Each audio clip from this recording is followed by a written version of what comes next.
Hello and welcome back to Second Take. I'm Lucas Silberman. I'm Julien Smith. And we're going to get on to our second topic of the day, which is our NBA Conference Semifinal predictions. And since Julien went first, I'm going to go first. So I'm first going to start off with the East. And the first matchup I'll be talking about is the Nets versus the Heat. I predict the Heat to win in 5 games. I saw the game last night. The Heat won by 21 points. Dwayne Wade is finally healthy. LeBron James is the best player in that series. And I'll give the Nets one home game to win, but Paul Pierce and KG are too old to keep up with the Heat, and I really don't think that the Nets have any chance of winning that series. I agree with that completely. And I will say that the only chance of the Nets winning is if Deron Williams suddenly becomes super aggressive and averages 30 points per game. But I really do not even see that happening. The Heat are so tenacious on defense, and they're just ball hawks. And I think that it's going to be interesting to see how the Heat's supporting cast does with Norris Cole, Chris Anderson, Shane Battier. We already know the big three is going to show up. We know Dwayne Wade, LeBron, and Chris Bosh are going to have their points. They're going to get their possessions. But I really want to see how well the supporting cast does, because if the Heat want to three-peat, I need to see more production from like Mario Chalmers, Udonis Haslem, Norris Cole, Shane Battier, as I already said. So that's the first matchup. The second matchup is the Wizards-Pacers. Now, I also saw the Wizards-Pacers game, and when the Wizards went on an 8-0 run to start off the first quarter of the series, I knew it was going to be ugly. I have the Wizards winning in 5. I give the Pacers the win tonight. They're going to beat the Wizards tonight. But the Wizards are actually a lot better than people think. John Wall, he's one of those point guards that we also left off. John Wall is a terrific point guard. He's a great facilitator, and Bradley Beal has also stepped up throughout the season. Bradley Beal had 25 points in the first game. He's a great shooter. He gets to the rim. He gets fouled. He converts layups. I will question his free throw shooting a little. He missed a technical foul free throw and also missed 2 straight foul shots, almost airballing one. But I think that was a little bit of jitters from the first game. For the first this is the farthest that the Wizards have been in quite some time, especially with this unit. And then Trevor Ariza had a terrific game. He's a great three-point shooter. He spreads the floor. And it's really tricky to see how Indiana's going to match up with the Pacers, because Paul George can either guard. Paul George is a great defender. He can D up anyone, but he has to choose whether to shut down Trevor Ariza if he starts hitting his shots, or John Wall, who can do anything on the court.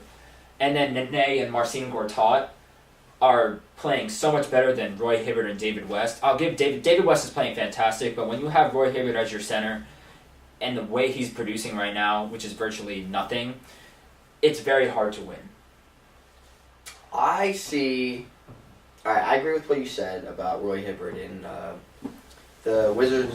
They do have a shot to beat the Pacers in this series, but the Wizards remind me of Golden State last year, kind of a Cinderella story. No one even expected them to really be in the playoffs, let enough make a run.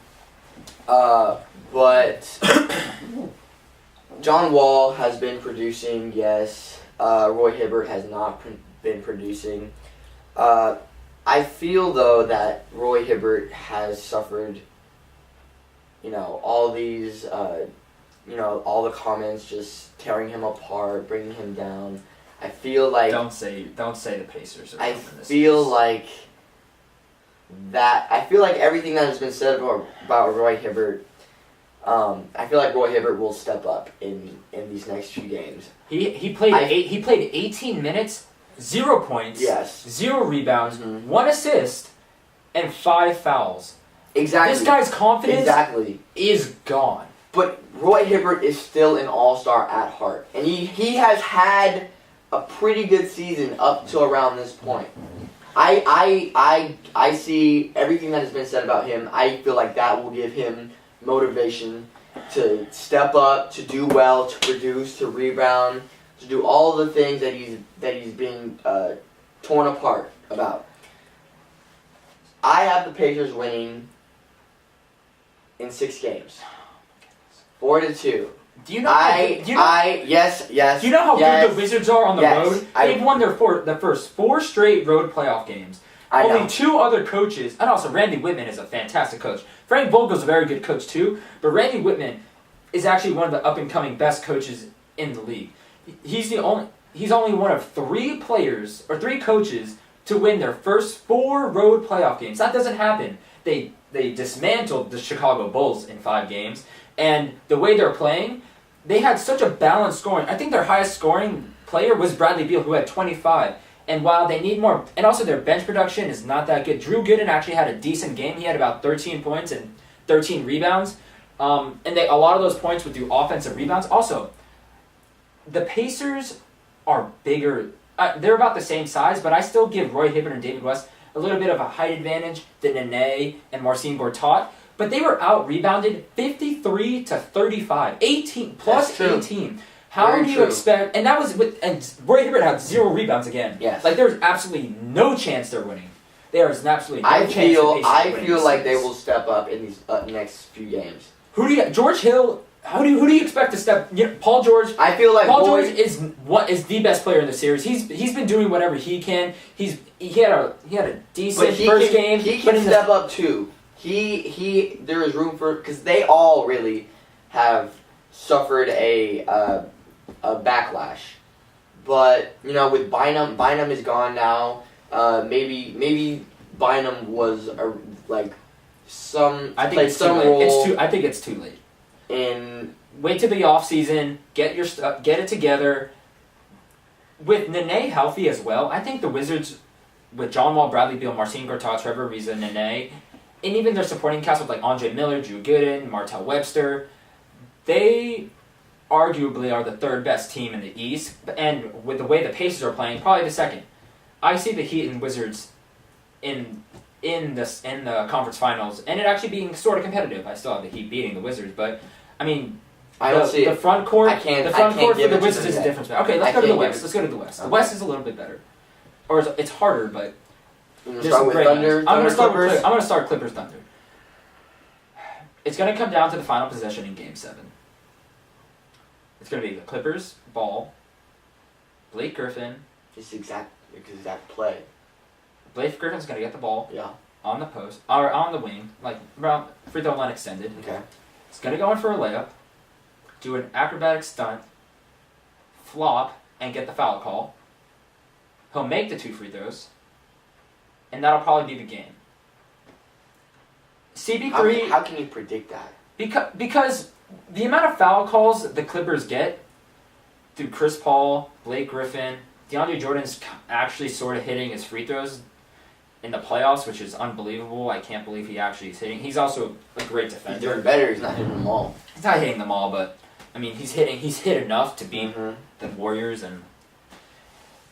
But the real player to watch is Chris Paul. I mean, he had a fantastic game 1. If he continues his impressive play, and Blake Griffin and DeAndre are unstoppable as far as the big man. I mean, Kendrick Perkins is great. Serge Ibaka is fantastic. He had a great year too.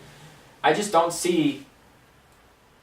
I think the actual difference will be the bench. Jamal Crawford is fantastic.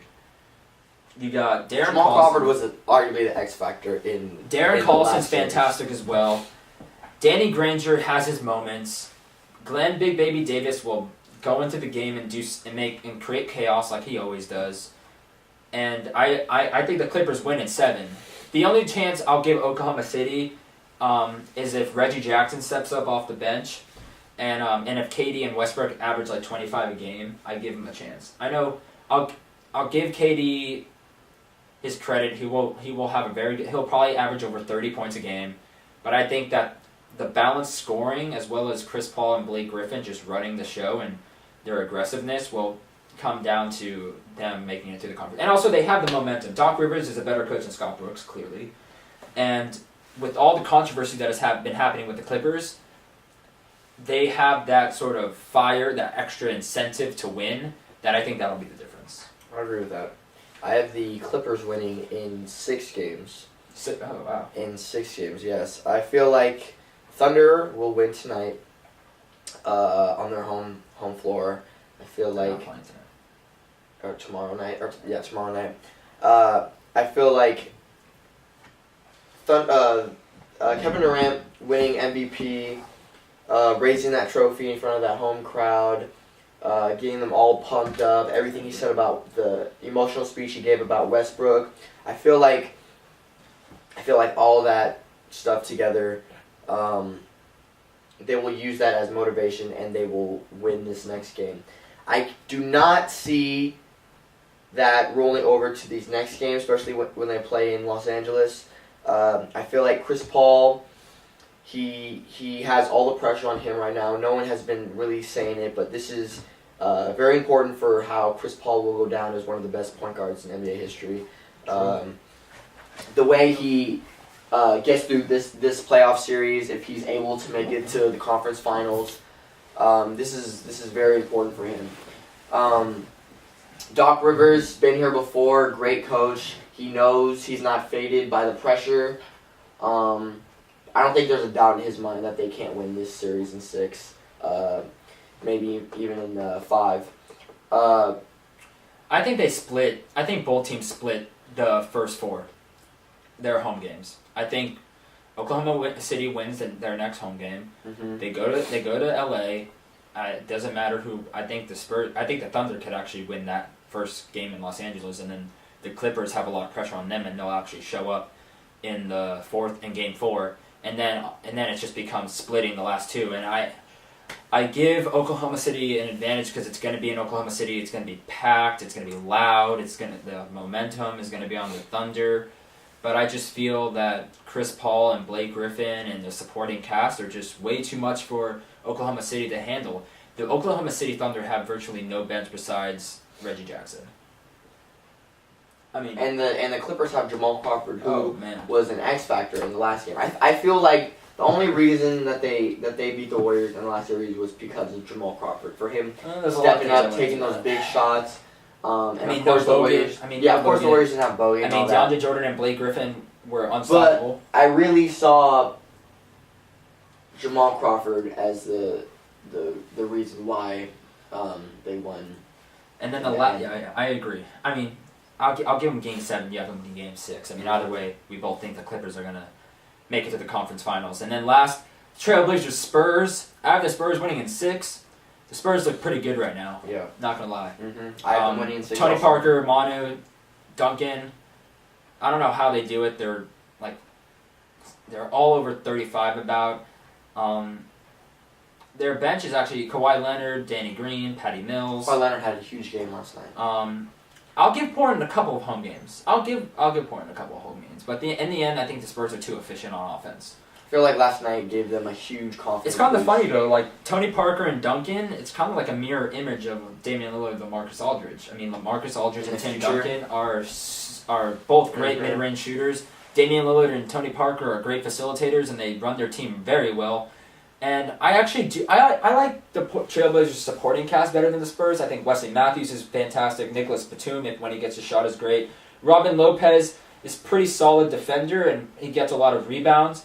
I am really impressed with Robinson. Robinson's played great. Mo Williams has played great. And I think that it's going to be interesting to see what happens down the stretch of games when it's really close. I want to see how the Trailblazers perform. And I also want to see what... I know the Spurs, Greg Popovich is a better coach than the Trailblazers' coach. I forget his name right now. Can't think of it. But I know Greg Popovich is going to have his team prepared. He's going to run such efficient offense. And even down the stretch, I feel like they'll create plays and they'll make their shots. And it's just interesting. It'll be interesting to see how the Blazers respond to that pressure. I agree.